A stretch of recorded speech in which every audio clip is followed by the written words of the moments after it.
Amén. Dios les bendiga. Vamos a estar en pie nuevamente, mis hermanos. Adoramos al Señor.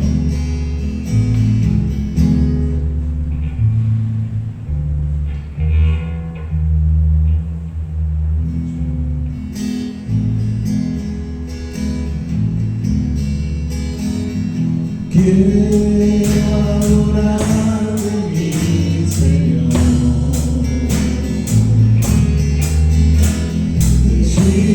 decirte te amo, Salvador.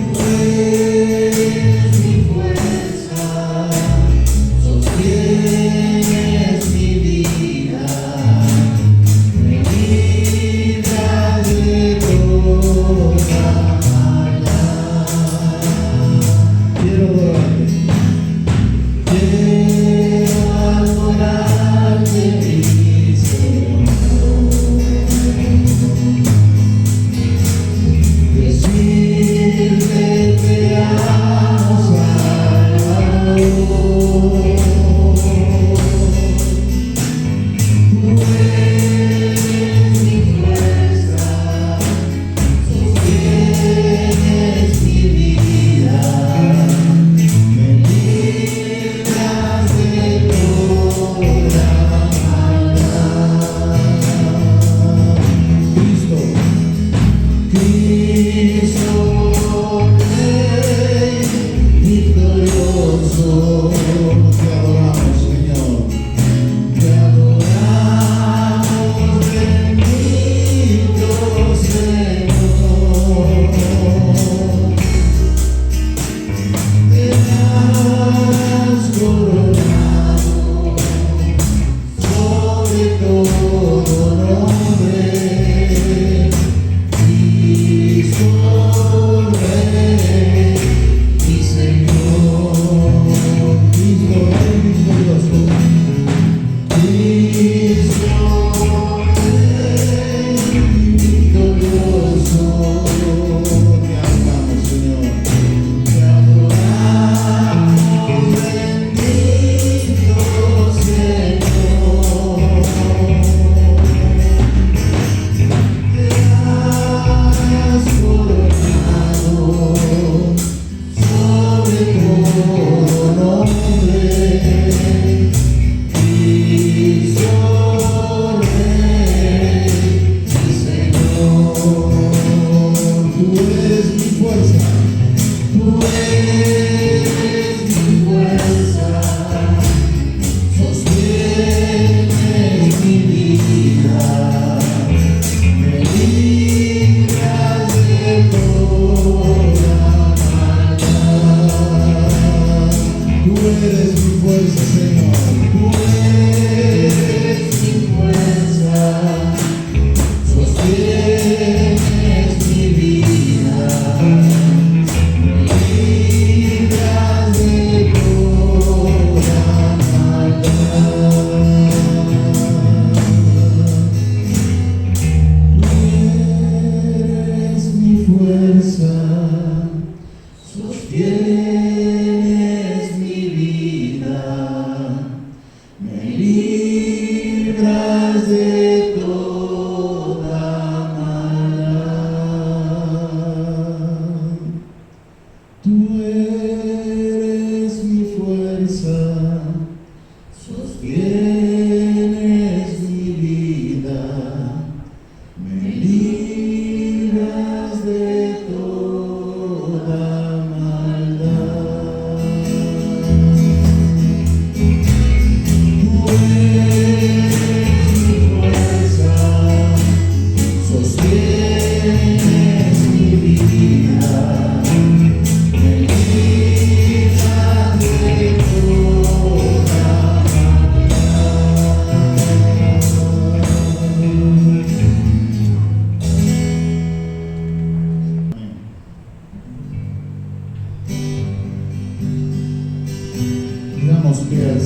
Es mi pastor.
oración más, por favor, ¿sí?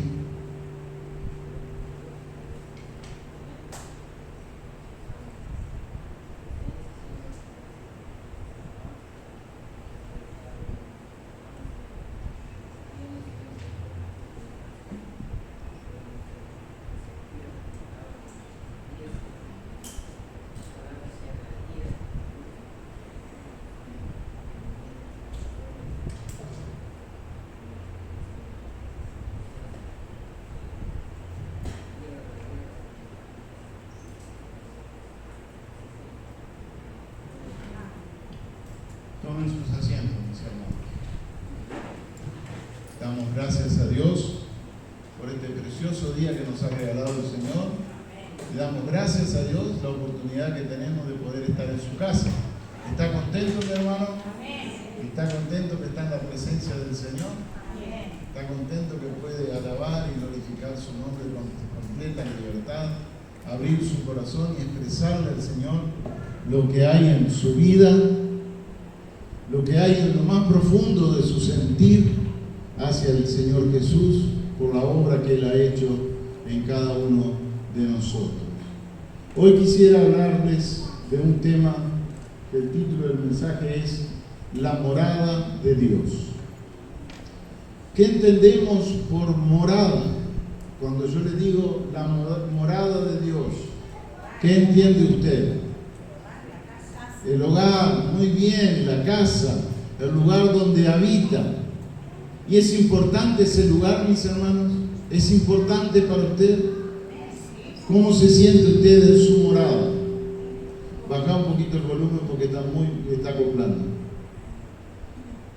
Morar es residir en un lugar.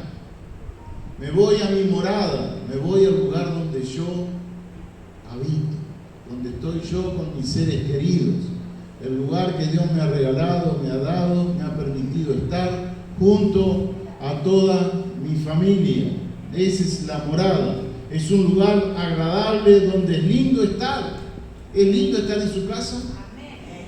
Amén. Todos nos gusta estar en nuestra casa.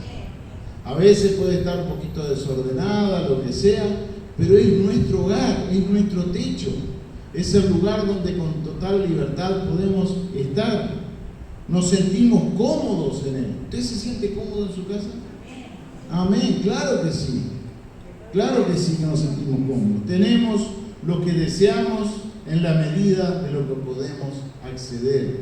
En nuestra casa hay cosas que nosotros hemos recibido tanto de regalo como lo hemos comprado con nuestro esfuerzo de trabajo, y es lo que tenemos. Y es a lo que podemos acceder de acuerdo a nuestras condiciones. Y damos gracias a Dios por cada cosa que hay en nuestro hogar, porque eso ha sido el fruto de nuestro trabajo, pero también ha sido el fruto de la bondad de Dios para con cada uno de nosotros. Y damos gracias a Dios por ello. Para terminar la introducción, quiero hacerlo con un cuentito de nuestro tiempo, cuando íbamos con Patricia y con Felicio y Ana a la escuela allá afuera. Había una situación que se planteaba los viernes. Los viernes era uno de los días, de los 3 días que pasaba el ómnibus por la escuela.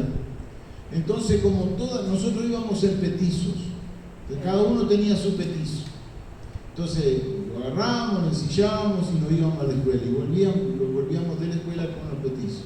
Pero ¿qué pasaba el viernes? El viernes, como todos, es el último día de clase.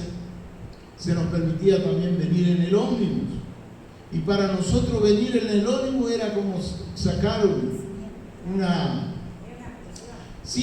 boleto al circo, una cosa así, algo que nos gustaba, y volver en el ómnibus, una novedad para nosotros. Pero ¿qué hacíamos con los petizos? ¿Quién llevaba los petizos? Nosotros le atábamos la rienda al cuello, lo dejábamos bien acomodadito, una palmada en el cuartito, y ellos salían rumbo a la querencia, solitos, sin nadie arriba, trotecito largo, tic, tic, tic, tic, tic, tic, tic. Sí.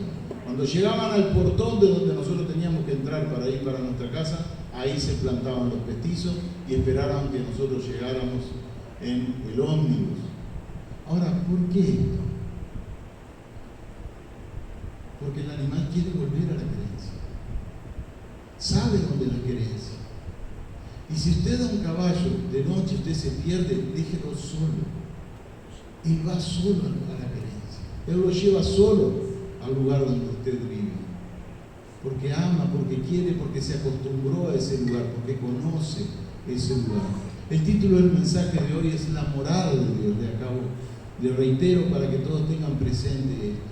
Y en la palabra de Dios encontramos 4 lugares donde residió el Señor. Yo no voy a enfatizar sobre los 3 primeros, simplemente los voy a nombrar para tenerlos presentes, pero voy a enfatizar mucho sobre la última morada del Señor.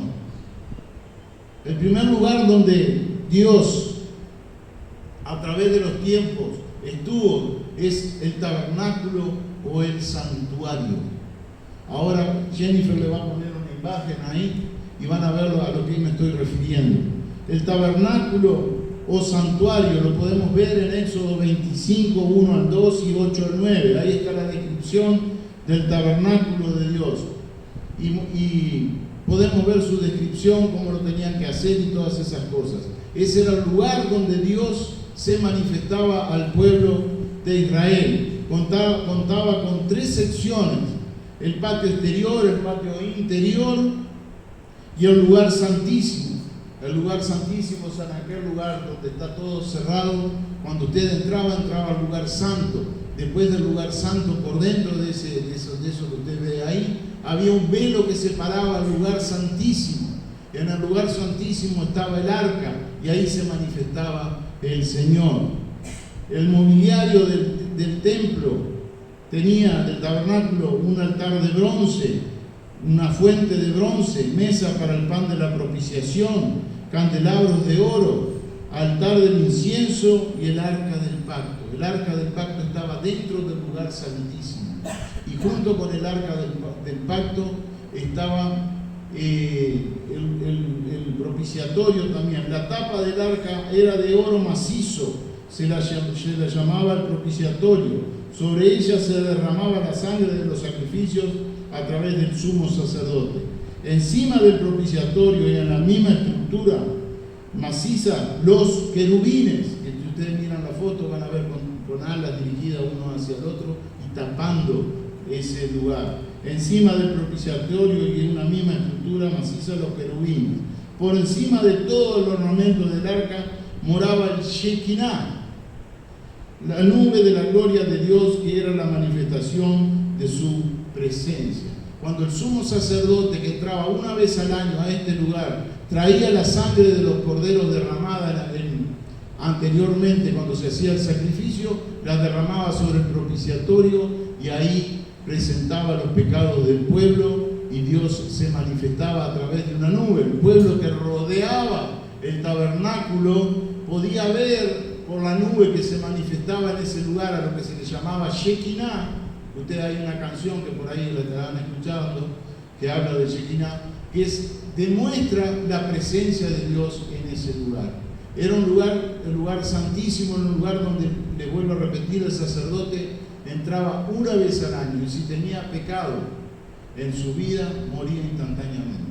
Por eso, como ya se lo he manifestado en otras oportunidades, el sacerdote cuando entraba a ese lugar, al lugar santísimo, entraba atado a la cintura una cuerda y a su vez en todo su vestimenta tenía campanitas en los bordes, cosa de que mientras caminaban al lugar santísimo haciendo las ofrendas y los sacrificios, las ofrendas al Señor, se sintieran desde afuera la campanita, porque cuando no se sentía la campanita quiere decir que el sacerdote se detuvo, y muy probablemente si se detuvo es porque murió, porque entró con pecado a ese lugar. El segundo, esto es, usted lo puede leer en el libro de Éxodo con más detalles, pero esta es la generalidad del tabernáculo de Dios. El segundo lugar en el cual habitó Dios fue el templo de Salomón. Baja un poquito el volumen porque sigue acoplando Selena, del micrófono 2. Ahí está. Es el templo de Salomón. Recuerdan que David en su reinado pidió al Señor para hacer un templo donde Dios habitara, pero Dios le dijo que no, porque David en su peregrinar de 40 años en el trono de Israel, tuvo muchas guerras, hubo mucho derramamiento de sangre. Entonces Dios le dijo a David que lo iba a hacer con el heredero de él, que iba a ser Salomón. Entonces Salomón construyó el templo donde habitó Dios. Ustedes pueden encontrarlo por ahí está Jennifer, muchísimas gracias Jennifer, mostrando las imágenes de lo que era el templo de Salomón. Hay una tercera morada en la cual Dios habitó también, que fue en su Hijo Jesucristo. Eso lo podemos ver en el capítulo 1 de Juan, del verso 1 al 14. Usted lo lee y va a ver cómo el Espíritu de Dios estaba en Jesucristo y Dios obraba a través del Espíritu Santo que estaba en el Señor Jesucristo. Pero quiero entrar en lo que más me interesa ahora, mi hermano. Es la cuarta morada del Señor. ¿Cuál es ese lugar? ¿Cuál es ese lugar? Él.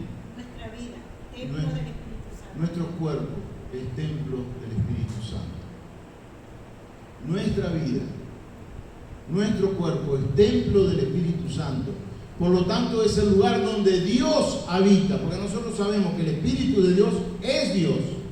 Dios se manifiesta de tres formas diferentes: Padre, Hijo y Espíritu Santo. Bueno, se manifiesta, pero sigue siendo uno, manifestado de tres formas. Gracias. De tres formas diferentes, pero Él es uno. Así que la presencia del Espíritu Santo en Dios nos garantiza la presencia de Dios en nuestras vidas. ¿Qué merece el Señor para habitar? Si usted es la morada de Dios, si yo soy la morada de Dios, ¿cómo debería estar esa casa? Debería estar impecable. Debería estar impecable porque es el lugar donde está entronizado el Señor en cada uno de nosotros. En primer lugar, quisiera leer en 1 Corintios capítulo 3, verso 16, y ir confirmando todo esto que ustedes han compartido respecto a la morada de Dios. En el capítulo 3 de 1 Corintios, verso 16, la palabra del Señor nos dice lo siguiente: ¿no sabéis que sois templo de Dios y que el Espíritu de Dios mora en vosotros? ¿A quién le está escribiendo Pablo en Corintios? A la iglesia de Corintios. Le está escribiendo a las personas. Y Pablo le está diciendo a ese grupo de creyentes en Corintio: ¿no sabéis que sois templo de Dios, que el Espíritu de Dios mora en vosotros? ¿Ustedes tienen presente eso? ¿Han tenido en cuenta que la presencia de Dios está en ustedes? Porque ustedes han creído en el Señor Jesucristo.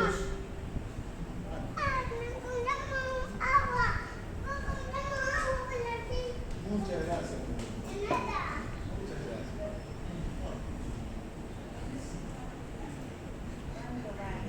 Que Dios te bendiga. Muchas gracias. ¿No sabéis que sois templo de Dios y que el Espíritu de Dios mora en vosotros? Eso es una pregunta que nosotros nos deberíamos hacer a cada uno de nosotros. ¿No sabéis que sois templo de Dios y que el Espíritu de Dios mora en vosotros? Y nosotros sabemos que cuando Dios entra en nuestra vida es para crearse. No es para volver a salir y volver a entrar, para volver a salir y volver a entrar. Es para quedarse en nosotros.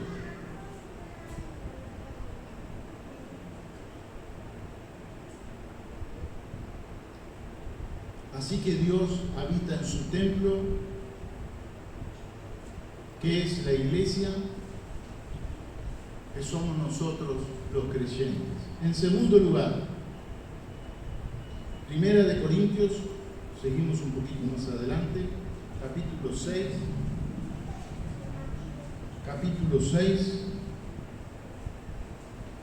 versos 18 y 19. 1 Corintios capítulo 6, versos 18 y 19. Sigue hablando Pablo a la iglesia de Corintios y le dice: huid de la fornicación. Cualquier otro pecado que el hombre comete está fuera del cuerpo, mas el que fornica contra su propio cuerpo peca. ¿O ignoráis que vuestro cuerpo es templo del Espíritu Santo, el cual está en vosotros? ¿Quién? El Espíritu Santo, el cual tenéis de Dios y que no sois vuestros. Pablo le dice a la iglesia, porque la iglesia tenía este problema de adulterio y de fornicación dentro de la membresía de la iglesia. Entonces Pablo le dice a la iglesia: huid de la fornicación, huid de la fornicación. Cualquier otro pecado que el hombre cometa está fuera del cuerpo, mas el que fornica contra su propio cuerpo peca. Huid de la fornicación, nos dice Pablo. Quisiera leer, que tal vez en algún otro momento este pasaje va a ser predicado también, pero es una historia que está en su Biblia, en mi Biblia y en la Biblia de todos los que tenemos palabra de Dios en nuestras manos y podemos acceder a ella con facilidad. Yo quisiera que usted abra su palabra de Dios en el libro de Génesis, capítulo 39. Yo sé que usted lo conoce este pasaje, pero quisiera leerlo para hablar un poquito acerca de este asunto que acaba de mencionar Pablo. Usted, si está en esa situación, mis hermanos, quien esté en esa situación, tiene que recordar, tiene que hacer memoria, tiene que entender que nuestro cuerpo es templo del Espíritu Santo y lo que usted hace con su cuerpo daña o favorece la relación con el Señor. Capítulo 39 de Génesis dice así: llevado pues José a Egipto. Todos sabemos que José fue vendido a Egipto por sus propios hermanos a una delegación de ismaelitas que cruzaba por aquel lugar donde estaban. Lo vendieron a José, los ismaelitas lo llevaron a Egipto y pasa lo que pasa ahora que vamos a leer. Llevado pues José a Egipto, Potifar, oficial de Faraón, capitán de la guardia, varón egipcio, lo compró de los ismaelitas que lo habían llevado allá. Fue comprado José. Todos sabemos quién es José, ¿no? ¿Hay alguien que no sabe quién es José de lo que está aquí presente? Levante su mano. Muy bien. Mas Jehová estaba con José. ¿Escuchó eso? Mas Jehová estaba ¿con quién? Con José. Y fue varón próspero y estaba en la casa de su amo el egipcio. Y vio su amo que Jehová estaba con él y que todo lo que él hacía, Jehová lo hacía prosperar en su mano. Así halló José gracias a sus ojos y le servía. Y él le hizo mayordomo de su casa y entregó en su poder todo lo que tenía. Y aconteció que desde cuando le dio el encargo de su casa y de todo lo que tenía, Jehová bendijo la casa del egipcio a causa de José. Y la bendición de Jehová estaba sobre todo lo que tenía, así en casa como en el campo. Y dejó todo lo que tenía en mano de José. Esto es Potifar. Entregó todo en las manos de José. Y con él no se preocupaba de cosa alguna, sino del pan de que comía. Y era José de hermoso semblante y bella presencia. Aconteció después de esto que la mujer de su amo puso sus ojos en José y dijo: duerme conmigo. Y él no quiso, y dijo a la mujer de su amo. José le dijo: he aquí que mi señor no se preocupa conmigo de lo que hay en casa, y ha puesto en mi mano todo lo que tiene. No hay otro mayor que yo en esta casa, y ninguna cosa me ha reservado sino a ti, por cuanto tú eres su mujer. ¿Cómo pues haría yo este grande mal y pecaría contra Dios? ¿Va entendiendo hasta ahí? Hablando ella a José cada día y no escuchándola, él para acostarse al lado de ella, para estar con ella. Aconteció que entró él un día en casa para hacer su oficio y no había nadie de la casa Aconteció que entró él un día en casa para hacer su oficio y no había nadie de los de la casa allí. O sea que estaba sola la mujer. Y ella lo asió por su ropa, diciendo: duerme conmigo. Entonces él dejó su ropa en las manos de ella y huyó y salió. Dejó la ropa en la mano de ella, huyó y salió. Hasta ahí la historia. Si a usted le sigue interesando esta historia, continúe leyéndola, que es hermosa. José fue tentado por la fornicación. Obviamente Satanás puso eso y usó a esta mujer para tentar a José. Quisiera saber, entre lo que dijo Pablo y lo que hizo José, para hacérselo más fácil, ¿qué hay en común? Huir. No que yo la resisto, que esto, que el otro. No que yo soy fuerte. Yo soy un hijo de Dios y en el nombre de Jesús la voy a resistir. Pablo aconseja a la iglesia en Corintio huir de la fornicación. José lo que hizo fue huir de la tentación, huir de la fornicación.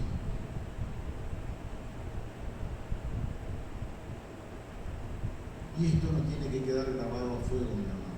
Usted puede ser un buen creyente, usted puede ser un gran hijo de Dios, pero cuando le toque una situación como esta, la palabra de Dios, el consejo de Dios que viene a su mente y debería venir a su mente es huir.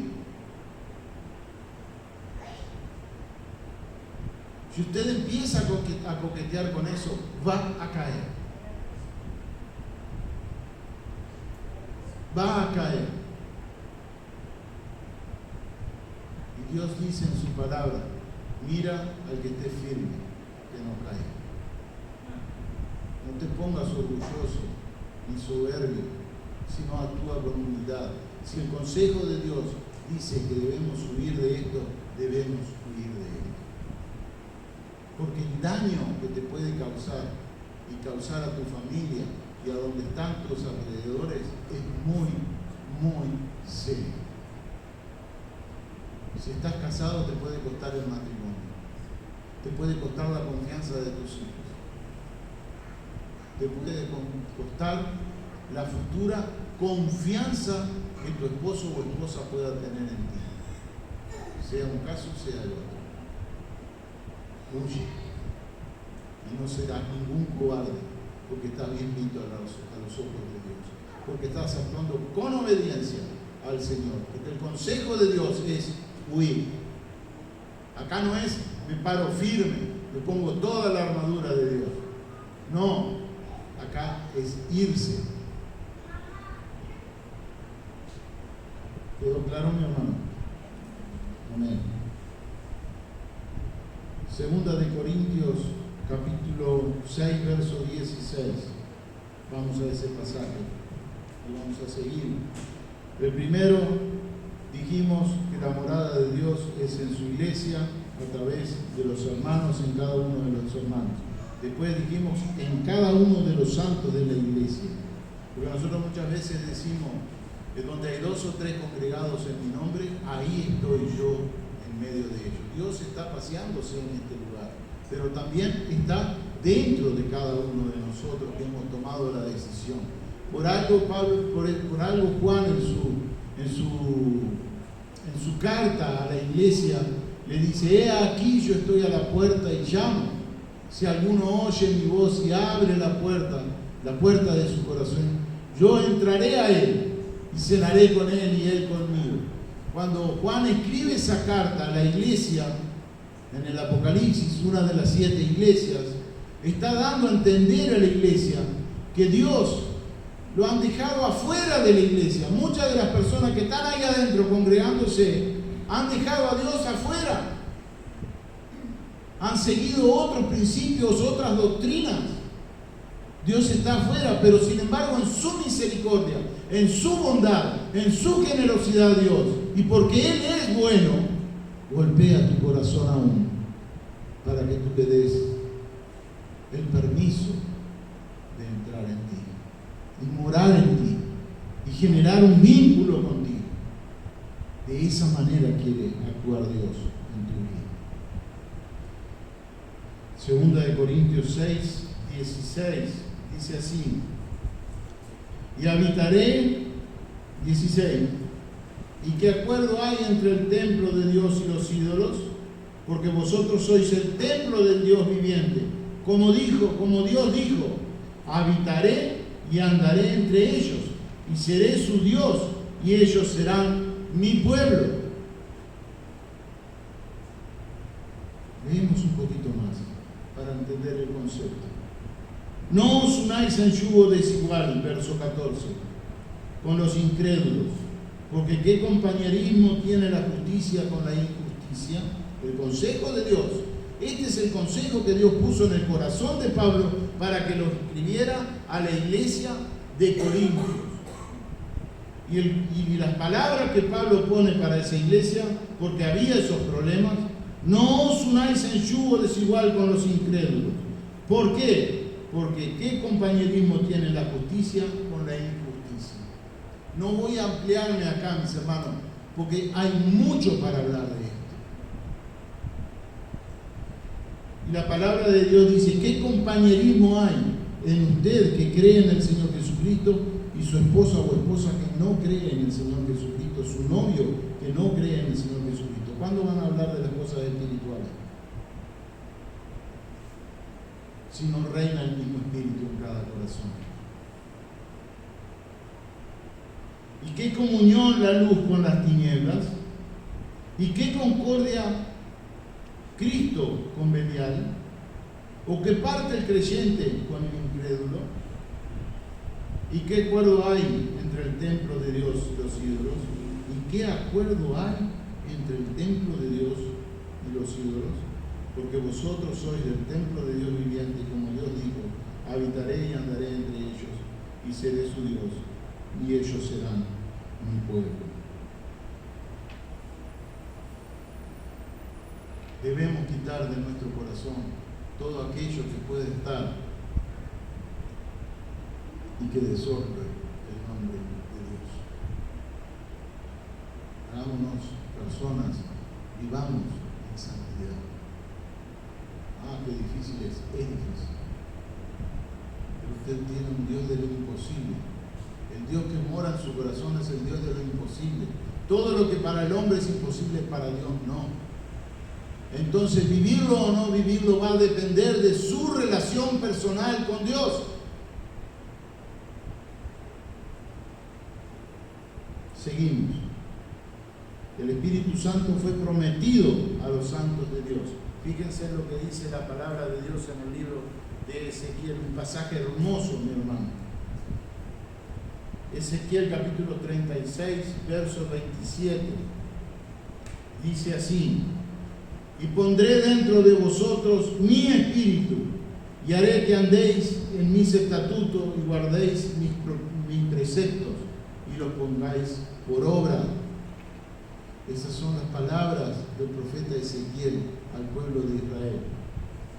Os daré, dice el Señor, verso 26, os daré corazón nuevo y espíritu nuevo dentro de vosotros, y quitaré de vuestra carne el corazón de piedra, y os daré un corazón de carne. Esa es la obra que hace el Espíritu de Dios cuando llega a tu vida. Cuando rindes tu corazón al Señor, Dios hace estas transformaciones que están escritas por el profeta Ezequiel allá por el año 600 antes de Cristo. Hoy estamos en el 2000 a 2600 años de que fueron escritas estas palabras, y Dios sigue haciendo esa obra y la va a seguir haciendo hasta que Él venga. Os daré un corazón de carne, os daré un corazón sensible, pondré mi espíritu en ustedes. Y eso lo hace el Señor. Por eso yo te digo que si vives una situación de ese estilo, no dudes en lo que dice el Señor. No pongas en tela de juicio su palabra, porque Dios cuida tu salud espiritual, y mucho. Fíjate lo que dice en el capítulo 14 de Juan. Son unos cuantos pasajes que tengo para compartir, mi hermano. Pero es necesario conocer bien al Dios que está en nuestros corazones. Juan 14, del 15 al 18, dice lo siguiente: si me amáis, verso 15 al 18, 14 de Juan. Si me amáis, guardad mis mandamientos, y yo os rogaré al Padre, y os dará otro consolador, para que esté con vosotros para siempre. ¿De quién está hablando ese otro consolador? Acá es Jesús hablando con sus discípulos, con la gente que le seguía. Yo iré al Padre, y os dará otro consolador. ¿A quién se refiere? Al Espíritu Santo de Dios, la tercera persona de la Trinidad, para que esté con vosotros para siempre. No es por un ratito, no es por un instante, es para siempre, mi hermano, es promesa de Dios. El Espíritu de verdad, el cual el mundo no puede recibir, porque no le ve ni le conoce, pero vosotros le conocéis, porque mora con vosotros y estará en vosotros. Él mora con vosotros. Jesús estaba ahí, en medio de ellos. Y después le dice, y estará en vosotros. ¿Recuerdan Pentecostés? En el libro de Hechos. Ahí descendió el Espíritu Santo y tocó el corazón de todos los presentes en ese lugar. Juan 7:37. Vamos a ese pasaje ahora. 7:37 dice así: en el último y gran día de la fiesta, Jesús se puso en pie y alzó la voz, diciendo: si alguno tiene sed, venga a mí y beba. El que cree en mí, como dice la Escritura, de su interior correrán ríos de agua viva. El que cree en mí, correrán ríos de agua viva. ¿A qué se le refiere cuando dice ríos de agua viva? Al Espíritu Santo, mi hermano. Correrá por usted, fluirá por usted. Eso dijo del Espíritu que habían de recibir los que creyesen en Él, pues aún no había venido el Espíritu Santo, porque Jesús no había sido aún glorificado. Por tu interior correrán ríos de agua viva. Por mi interior correrán y corren ríos de agua viva. ¿Por qué? Porque está la presencia del Señor en usted.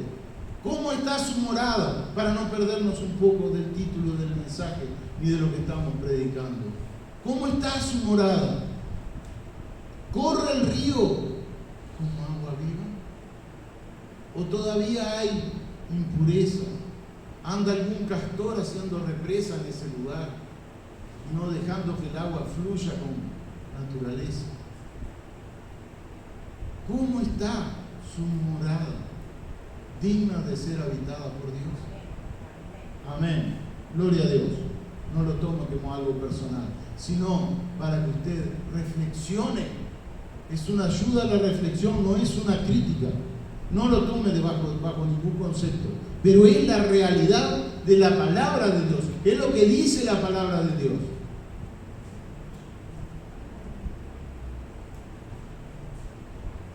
Debemos, como hijos de Dios, como somos la morada de Dios, debemos estar llenos del Espíritu Santo. Fíjense en lo que dice en Hechos capítulo 6, verso 5. Agradó las propuestas a toda la multitud. Iban a elegir diáconos y eligieron a Esteban, varón lleno de fe y del Espíritu Santo, a Felipe, a Prócaro, a Nicanor, a Timor, a Pármenas, a Nicolás, prosélito de Antioquía.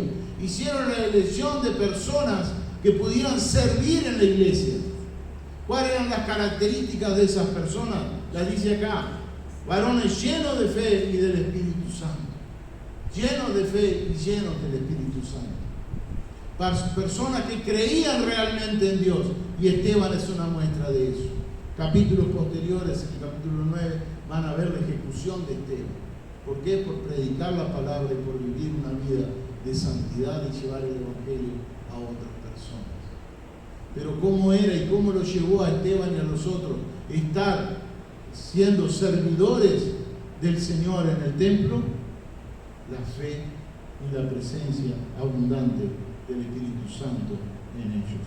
En otro pasaje como Efesios 5, 18, es un pasaje sumamente conocido por todos. El consejo de Pablo para la iglesia de Éfeso es: no os embriaguéis con vino en lo cual hay disolución, antes bien, sed llenos del Espíritu Santo. En otra oportunidad vamos a estudiar cómo ser llenos del Espíritu Santo. Yo ya di esa enseñanza, pero no está mal repasarlo, retomarlo. Ser llenos es el consejo de Dios, es el consejo de Pablo a la iglesia de Éfeso. Ser lleno del Espíritu Santo. ¿Te preocupas por muchas otras cosas? Preocúpate también por ser y vivir en la llenura del Espíritu Santo. El Espíritu de Dios en nosotros actúa también como un medio de vivificador. Romanos 8:11. Fíjense en lo que dice la palabra de Dios. 8:11. Y si el Espíritu de aquel que levantó de los muertos a Jesús mora en vosotros, el que levantó de los muertos a Cristo Jesús vivificará también vuestros cuerpos mortales por su Espíritu que mora en vosotros. Usted puede morir, todos vamos a morir si no viene el Señor antes. Pero si le tocó morir y viene el Señor, su cuerpo va a ser vivificado. ¿Por qué? Porque mora el Espíritu de Dios en él. Va a ser vivificador. Y usted va a vivir la eternidad junto y en la presencia de Dios.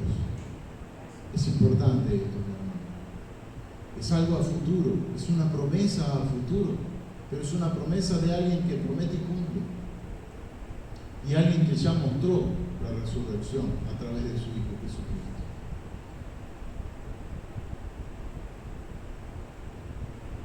En Juan capítulo 16:3 también nos habla acerca del Espíritu Santo y nos dice ahí, en capítulo 16, verso 3: pero cuando venga el Espíritu de verdad, Él os guiará a toda la verdad, porque no hablará por su propia cuenta, sino que hablará todo lo que oyere y os hará saber las cosas que habrán de venir. Así que el Espíritu de verdad, Él os guiará a toda la verdad. ¿Qué verdad está en usted que aún es tiniebla? Que aún usted no la entiende.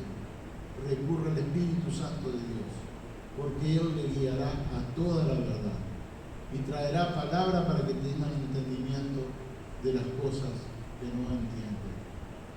Y sigue diciendo: porque no hablará por su propia cuenta, sino que hablará todo lo que oyere y os hará saber las cosas que habrán de venir. El Espíritu de Dios también te revela lo que hay a futuro. En Gálatas 5:22, la palabra de Dios nos dice lo siguiente: mas el fruto del Espíritu es, a ver lo que es tan fuerte en Biblia, mas el Espíritu de Dios, mas el fruto del Espíritu de Dios es amor, gozo, paz, paciencia, bondad, benignidad, fe, mansedumbre, templanza. Contra tales cosas no hay ley. Gálatas 5:22. ¿Quién produce el fruto del Espíritu a nosotros? El Espíritu Santo de Dios. ¿Usted quiere actuar con todas esas virtudes de las cuales nombra Pablo a la iglesia de Gálatas? Necesariamente tiene que estar el Espíritu de Dios en usted. Y la presencia de Dios en usted, el Espíritu de Dios, es si usted cree, si usted tiene fe, si ha aceptado a Jesucristo por fe en su vida. Y por último, es una prueba también de que uno pertenece a Cristo. 8:9 del libro de Romanos dice lo siguiente: mas vosotros no vivís según la carne, sino según el Espíritu, si es que el Espíritu de Dios mora en vosotros. Y si alguno no tiene el Espíritu de Cristo, no es de él. La presencia del Espíritu Santo en usted garantiza y le da la seguridad de que usted es un hijo de Dios. Leemos de nuevo: mas vosotros no vivís según la carne, sino según el Espíritu, si es que el Espíritu de Dios mora en vosotros. Y si alguno tiene el Espíritu de Cristo, no tiene el Espíritu de Cristo, no es de él. Es muy claro, Pablo. Si en usted está la presencia del Señor, si usted entiende, nota que Dios ha obrado y transformado su vida, el Espíritu Santo es la garantía de que usted pertenece a Cristo. Como un modo de conclusiones, mis hermanos.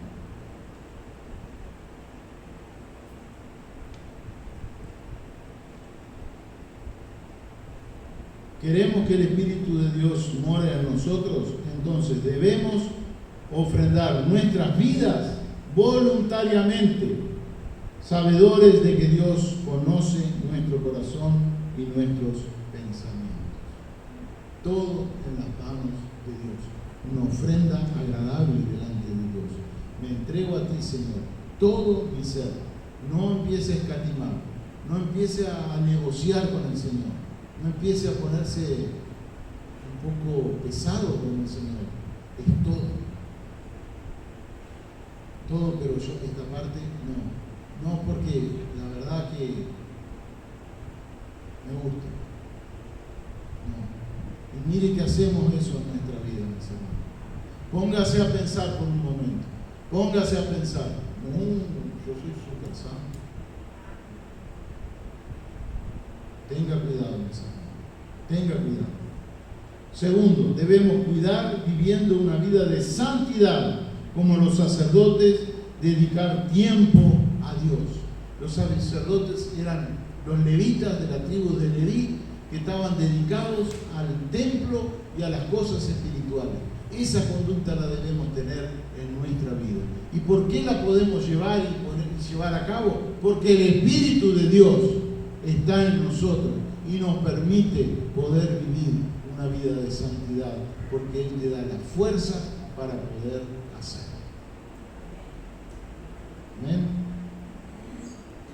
Tercero, sabemos que a través de Él tenemos vida. Fíjense lo que dice un pasaje muy conocido en Juan, y esto es lo último, ya nos despedimos. Juan capítulo 11, versos 25 y 26.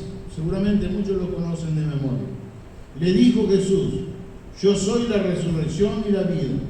El que cree en mí, aunque esté muerto, vivirá. Y todo aquel que vive y cree en mí, no morirá eternamente. ¿Crees esto? Es la obra del Espíritu de Dios en ti. Es el que te da esa seguridad.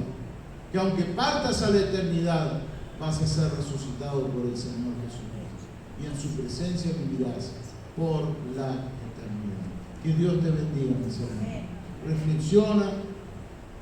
Si no te quedó algo claro, escucha la grabación de nuevo del mensaje. Es importante, mis hermanos, tener la seguridad de que el Espíritu de Dios mora en nosotros, porque ahí comienza nuestro nuevo nacimiento, la transformación de cada individuo en personas útiles en las manos del Señor. Nos ponemos de pie, por favor. Padre, en el nombre de Jesús, bendecimos y glorificamos su nombre. Te damos las gracias a nuestro Dios por este tiempo tan lindo que tú nos has permitido estar en tu presencia, Señor. Gracias porque tú estás en cada uno de nosotros y también te estás moviendo, tocando los corazones de toda la congregación y de aquellos hermanos que puedan estar escuchando a través de la transmisión. Gracias por tu Espíritu Santo, Señor. Gracias porque pone tantas cosas en nuestro ser, Señor. Gracias porque Él nos da ese convencimiento que debemos tener acerca de las cosas de tu reino. Gracias porque es nuestra guía en nuestro diario vivir. Gracias porque Él nos conduce por los caminos que debemos transitar. Oh Espíritu Santo, llena nuestras vidas, llena todo nuestro ser. Danos esa sabiduría y ese entendimiento y esa inteligencia que necesitamos para comprender, entender y también difundir las cosas de tu reino. Alabado y glorificado sea tu nombre. A Dios la gloria, la honra y la majestad, porque eres el único digno de recibir. Queremos retirarnos, ir a nuestros hogares, Señor, portadores de la bendición de haber estado en este lugar. Queremos, Señor, que realmente tú te manifiestes a través de cada uno de nosotros. Dejamos esta semana en tus manos, Señor. A tus pies nuestras vidas, Señor. A tus pies nuestros trabajos. A tus pies nuestra economía. A tus pies todo lo que tenemos, Señor, para que tú lo bendigas y lo hagas de ello lo que corresponde, Señor. Te lo pedimos y te lo agradecemos en el nombre de Jesús. Amén. Dios les bendiga, mis hermanos.